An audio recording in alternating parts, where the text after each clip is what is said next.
നമസ്കാരം. മലയാളി വാർത്തയിലേക്ക് സ്വാഗതം. സാമ്പത്തിക പ്രതിസന്ധികൾക്കിടയിലും മുഖ്യമന്ത്രിയുടെ ഔദ്യോഗിക വസതിയായ ക്ലിഫ് ഹൗസിലെ നീന്തൽക്കുളത്തിന്റെ ഈ പണികൾ ഇതുവരെയും തീർന്നിട്ടില്ല. മിനുക്കി അതൊരു കടലാക്കി മാറ്റാനുള്ള നീക്കത്തിൽ തന്നെയാണ് ഇപ്പോൾ മുഖ്യമന്ത്രി പിണറായി വിജയൻ ഉള്ളത്. ടൂറിസം വകുപ്പാണ് നീന്തൽക്കുളത്തിന്റെ 6ാം ഘട്ട പരിപാലനത്തിനായി 4.5 ലക്ഷത്തിലധികം രൂപ അനുവദിച്ചിരിക്കുന്നത്. നീന്തൽക്കുളത്തിന്റെ നവീകരണത്തിനും പരിപാലനത്തിനുമായി ഇതുവരെ 1/2 കോടിയിലേറെ രൂപയാണ് അനുവദിച്ചിരിക്കുന്നത്. ഊരാളുങ്കൽ സൊസൈറ്റിയാണ് വാർഷിക പരിപാലനം നടത്തുന്നത്. ഇത് 6ാം തവണയാണ് നീന്തൽക്കുളത്തിന്റെ വാർഷിക പരിപാലനത്തിനായി തുക അനുവദിച്ചത്. പിണറായി വിജയൻ മുഖ്യമന്ത്രിയായതിനു ശേഷം ഔദ്യോഗിക വസതിയായ ക്ലിഫ് ഹൗസിലെ നീന്തൽക്കുളം നവീകരിക്കുന്നതിനും പരിപാലിക്കുന്നതിനുമായി 1/2 കോടിയോളം രൂപയാണ് ഇതിനോടകം തന്നെ ചെലവിട്ടത്. ക്ലിഫ് ഹൗസിൽ കാലിത്തൊഴുത്ത് നിർമ്മിക്കാനും ലിഫ്റ്റ് ഘടിപ്പിക്കുവാനും പണം അനുവദിച്ചത് നേരത്തെ വിവാദമായിരുന്നു. സാമ്പത്തിക പ്രതിസന്ധിക്കിടെ മുഖ്യമന്ത്രിയുടെ ഔദ്യോഗിക വസതിയായ ക്ലിഫ് ഹൗസിൽ 1/2 കോടിയോളം രൂപ ചെലവിട്ട് പുതിയ കാലിത്തൊഴുത്ത് നിർമ്മിക്കുന്നുവെന്ന വാർത്ത വലിയ വിവാദമായിരുന്നു. ക്ലിഫ് ഹൗസ് ഉൾപ്പെടെ മന്ത്രിമന്ദിരങ്ങളിൽ മരപ്പട്ടി ശല്യം രൂക്ഷമാണ് എന്ന മുഖ്യമന്ത്രിയുടെ പരസ്യ പ്രതികരണവും വാർത്തകളിൽ ഇടം പിടിച്ചിരുന്നു. ഊരാളുങ്കൽ ലേബർ സൊസൈറ്റിക്കാണ് നീന്തൽക്കുളത്തിന്റെ നവീകരണത്തിനും പരിപാലനത്തിനും കരാറ് നൽകിയത്. സർക്കാർ അധികാരത്തിൽ വന്ന ശേഷം 2016 മെയ് മുതൽ 2022 നവംബർ 14 വരെ മാത്രം ക്ലിഫ് ഹൗസിലെ നീന്തൽക്കുളത്തിനായി 31,92,360 രൂപയാണ് ചെലവിട്ടത്. ക്ലിഫ് ഹൗസിൽ ലിഫ്റ്റ് പണിയാൻ 25,50,000 രൂപ അനുവദിച്ചതും ഏറെ വിവാദമായിരുന്നു. ചാണകക്കുഴി നിർമ്മാണത്തിന് 2023 ജനുവരി 16 ടെൻഡർ ക്ഷണിച്ചത്. 3,72,000 രൂപ ടെൻഡർ ക്ഷണിക്കുകയും ചെയ്തു.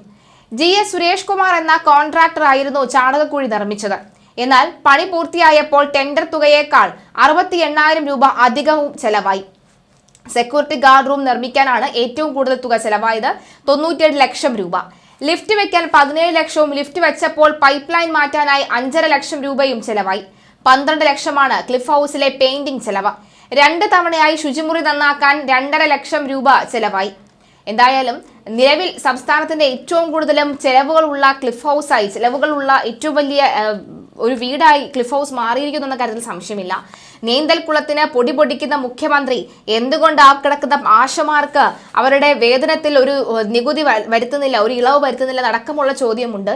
എന്തായാലും നീന്തൽക്കുളത്തിൽ കിടന്ന് തുടിക്കുന്നത് അവിടെ ആരാണ് എന്ന ചോദ്യവുമുണ്ട്. വർഷാവർഷവും ഇത് ഇത്തരത്തിൽ ലക്ഷം രൂപ കൊടുത്ത് അത് മെയിൻറ്റെയിൻ ചെയ്യാനായി നീന്തൽക്കുളത്തിൽ കിടന്ന് തുടിക്കുന്നത് ആര് എന്ന ചോദ്യവും ഒക്കെ തന്നെ സമൂഹ മാധ്യമങ്ങളിൽ വൈറലാണ്.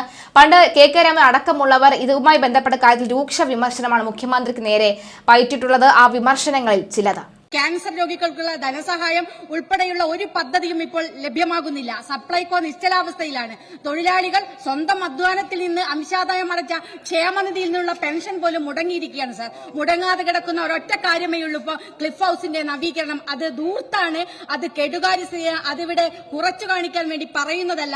പക്ഷേ അതിന്റെ ഓരോ ഡീറ്റെയിൽസ് എടുക്കുമ്പോൾ ഏറ്റവും അവസാനം ടാങ്ക് നിർമ്മിക്കാൻ 5.92 ലക്ഷത്തിന്റെ ടെൻഡർ വിളിച്ചിരിക്കുകയാണ്. കർട്ടൻ നിർമ്മിക്കാൻ 7 ലക്ഷം. സർ, ഈ കർട്ടൻ എന്താ സ്വർണം പൂശിയതാണോ? ഉപയോഗം കഴിഞ്ഞിട്ടൊന്ന് മ്യൂസിയത്തിൽ വെക്കുന്നത് നന്നായിരിക്കും സർ. സർ, അതുപോലെ കേരളത്തിന് നവകേരള സദസ്സ് കേരളീയമൊക്കെ നടത്തി ഈ ജനങ്ങളെ മുഴുവൻ കൊള്ളയടിച്ചുകൊണ്ടിരിക്കുന്ന ഒരു സർക്കാരായിട്ട് ഇത് മാറിക്കൊണ്ടിരിക്കുകയാണ് സർ.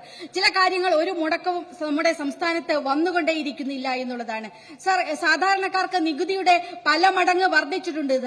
വൻകിടക്കാർക്ക് ഇത് ബാധിക്കുന്നില്ല. വൻകിടക്കാർക്കെന്നുള്ള നികുതി പിരിവ് എത്ര ശതമാനമുണ്ട് എന്നുള്ളത് പരിശോധിക്കപ്പെടേണ്ടതാണ് സർ.